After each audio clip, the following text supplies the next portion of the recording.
The year is 2734, and Earth is no longer a blue planet of boundless hope, it is a battlefield of desperation.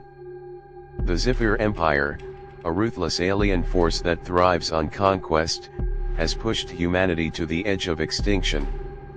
Once proud cities now lay in ruins, their skies burned with the fire of relentless invasions. Millions have perished, and those who remain live only to fight. But humanity has always been a species of survivors. And when survival is threatened, desperation breeds innovation. The governments of Earth, unified under the Terran War Council, have abandoned all ethical limitations. Cybernetic augmentation, genetic splicing, AI-driven battle instincts, these are no longer science fiction but grim necessities. Soldiers are no longer mere humans. They are war machines in flesh, their minds enhanced, their bodies built for carnage. They fight without hesitation, kill without remorse, and feel no pain. But beneath the steel-plated bones and neural implants, are they still human? As the war reaches its breaking point, whispers of an ultimate weapon spread through the ranks. A forbidden technology, locked away in the most classified vaults of Earth's remaining strongholds. A device capable of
Panic spread like wildfire across the solar system. The United Earth Alliance UEA, once fractured by politics and corporate greed, was forced into unity by necessity. Military leaders scrambled to reverse engineer alien technology, to close the gap before humanity was wiped out. But science takes time, and the Zephyr did not wait. They descended upon Mars, Earth's strongest colony, in what was meant to be a decisive blow. The battle lasted mere days. Over 2 million people perished. Humanity had never suffered such devastation. Refugees poured into Earth's remaining strongholds. Propaganda painted a picture of resilience, but the truth was clear: humanity was losing. Every battle took them closer to extinction. Earth itself, once an untouchable beacon of life, was no longer safe. The Zephyr had begun their invasion, carving through planetary defenses with merciless precision. The skies were filled with the remnants of shattered warships, and the streets of once thriving megacities turned into battle zones. But even in the face of hopelessness, humans refused to surrender. Desperation fueled ingenuity. Scientists worked around the clock, experimenting with cybernetic enhancements, genetic modifications, and artificial intelligence. The age of conventional soldiers was over.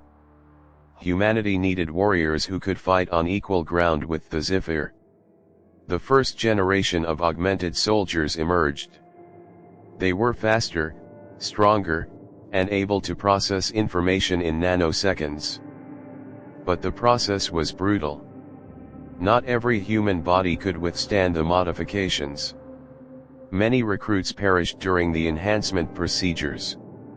Those who survived became something else, no longer bound by human limitations. They spoke in cold, calculated tones, their emotions dulled by neural implants.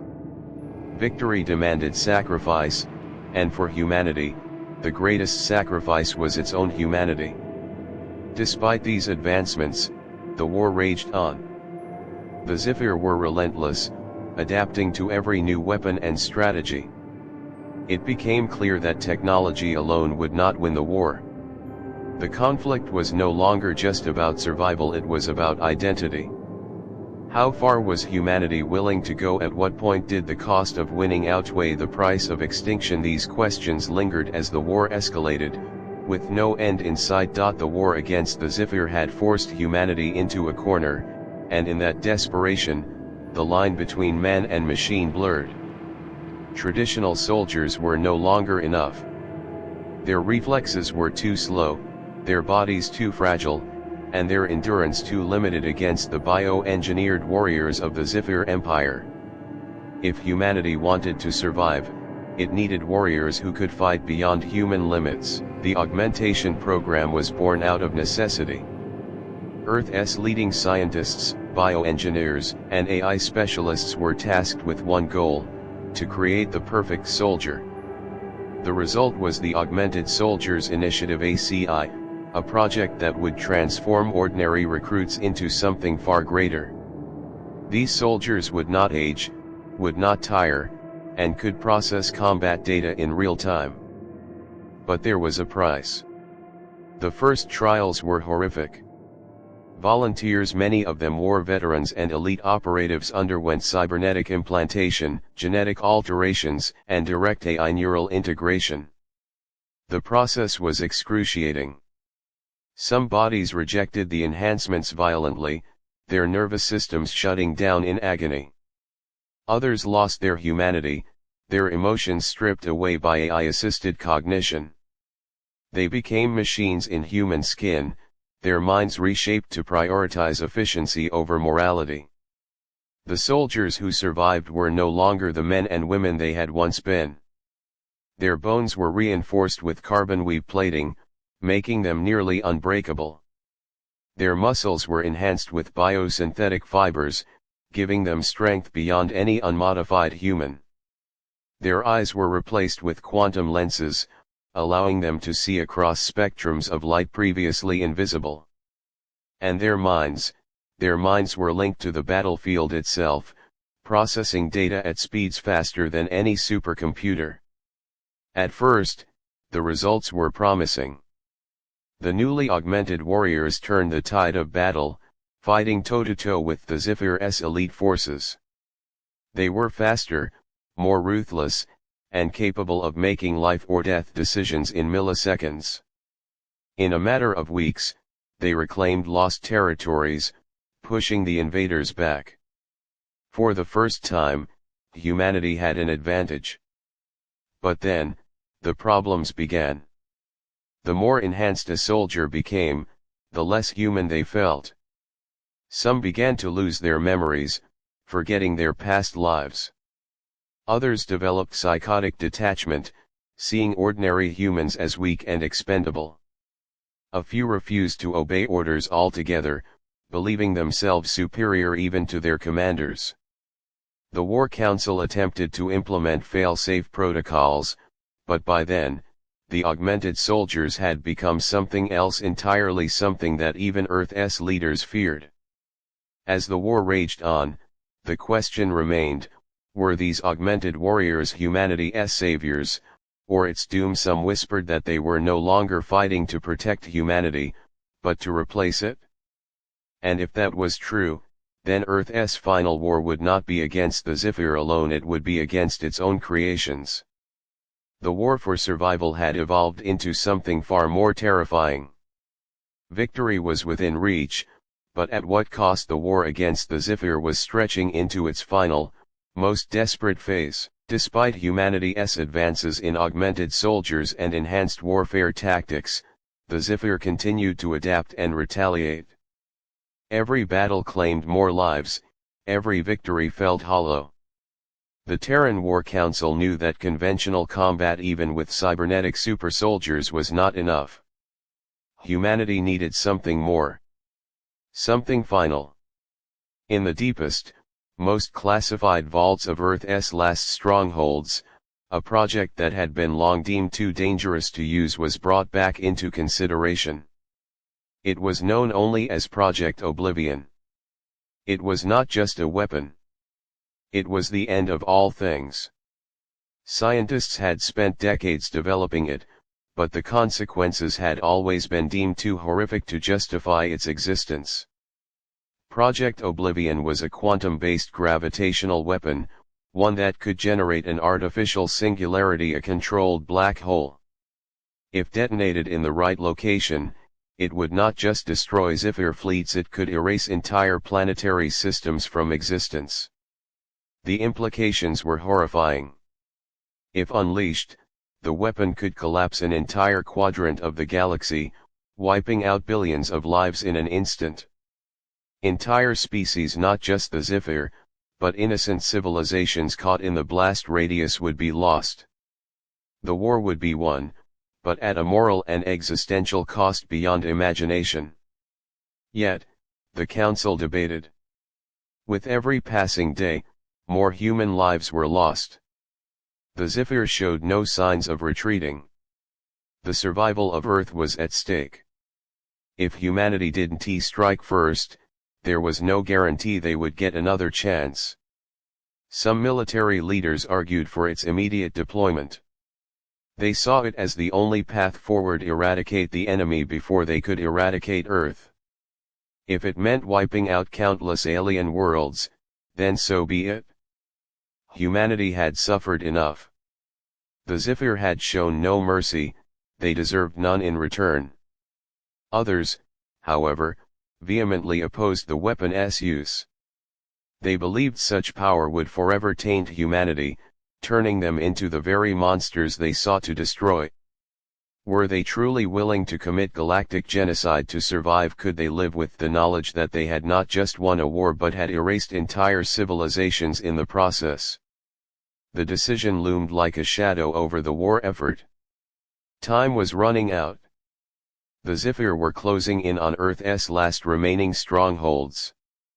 If Project Oblivion was not used now, it might never get the chance. But once activated, there was no going back. Humanity stood at a precipice. Would they unleash the ultimate weapon and become executioners of entire worlds, or would they refuse to use it, risking everything including their own extinction to hold on to what little morality they had left? It was no longer just a war for survival. It was a war for the soul of humanity itself. Not all of humanity agreed with the path the war had taken. The creation of augmented soldiers had blurred the line between human and machine, and now, the development of Project Oblivion threatened to erase that line altogether. For some, the war had become more than just survival. It had become an excuse for Earth's leaders to play God, wielding destruction without restraint. Deep within the ranks of the Terran War Council, dissent was growing. A faction had formed, led by Commander Elias Voss, a decorated war hero who had once believed in Earth's war effort. But over time, as he watched his comrades be modified, stripped of their humanity, and turned into mindless war machines, he realized something terrible: humanity was no longer fighting to preserve itself. It was transforming into something unrecognizable. When news of Project Oblivion surfaced, Voss knew he had to act. A weapon of that magnitude would not just destroy the Zephyr, it would make humanity the greatest threat the galaxy had ever known. If they deployed it, there would be no going back. The entire war would be rewritten in history not as a struggle for survival, but as an act of mass extermination. Voss and his team, scientists, rogue soldiers, and even some defected augmented warriors, formed a resistance within the war machine itself. Their mission was clear: sabotage Project Oblivion before it could be used. But going against the Terran War Council meant becoming traitors to Earth itself.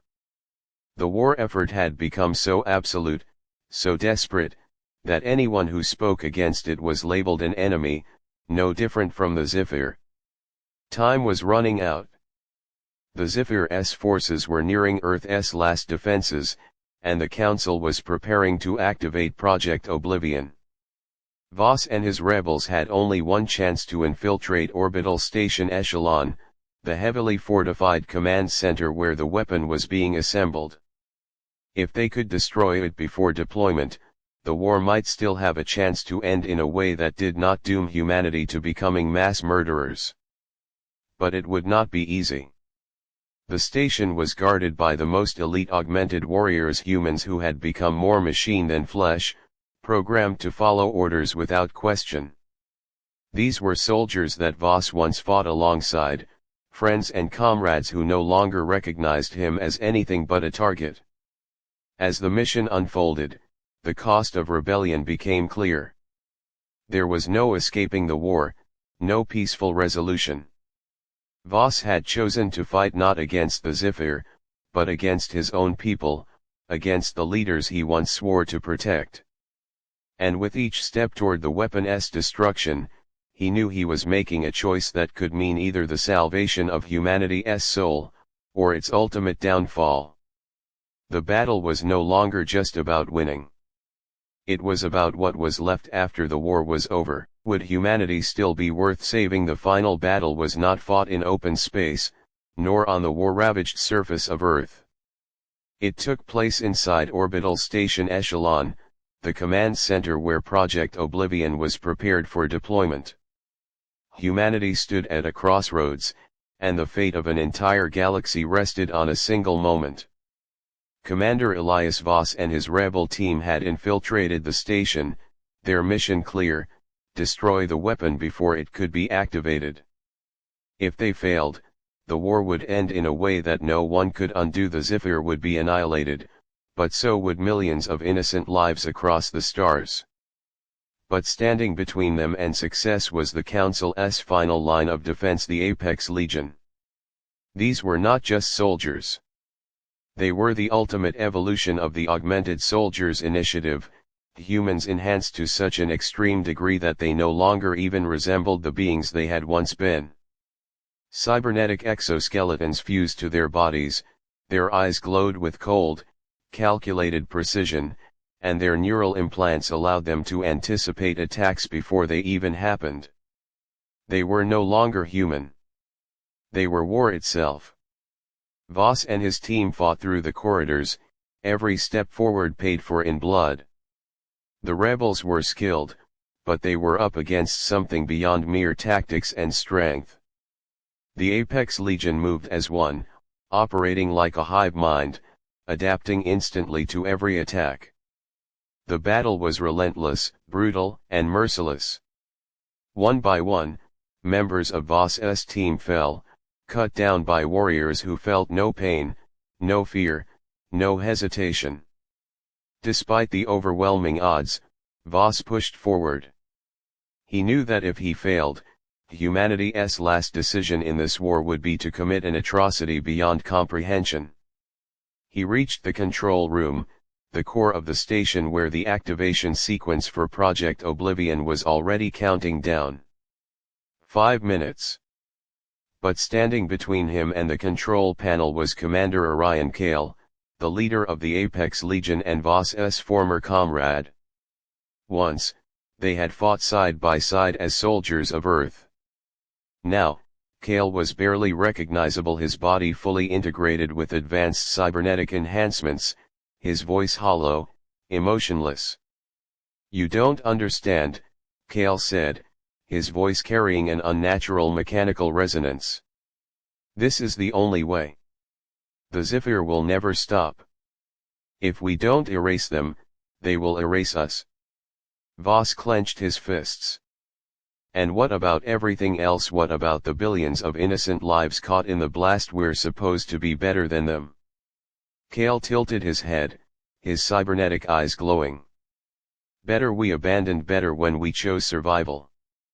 The battle between them was fierce. Kale was faster, stronger, enhanced beyond human limits, but Voss had something Kale no longer had: a will unchained by programming. He fought not for efficiency, not for cold calculations, but for the soul of humanity itself. In the final moments, with mere seconds left on the countdown, Voss made his choice. With a final, desperate act, he overrode the system, not to activate the weapon, but to destroy it. As the station's alarms blared and the core detonated, Voss knew that humanity had chosen not just to survive, but to remain human. The war was over. But at what cost?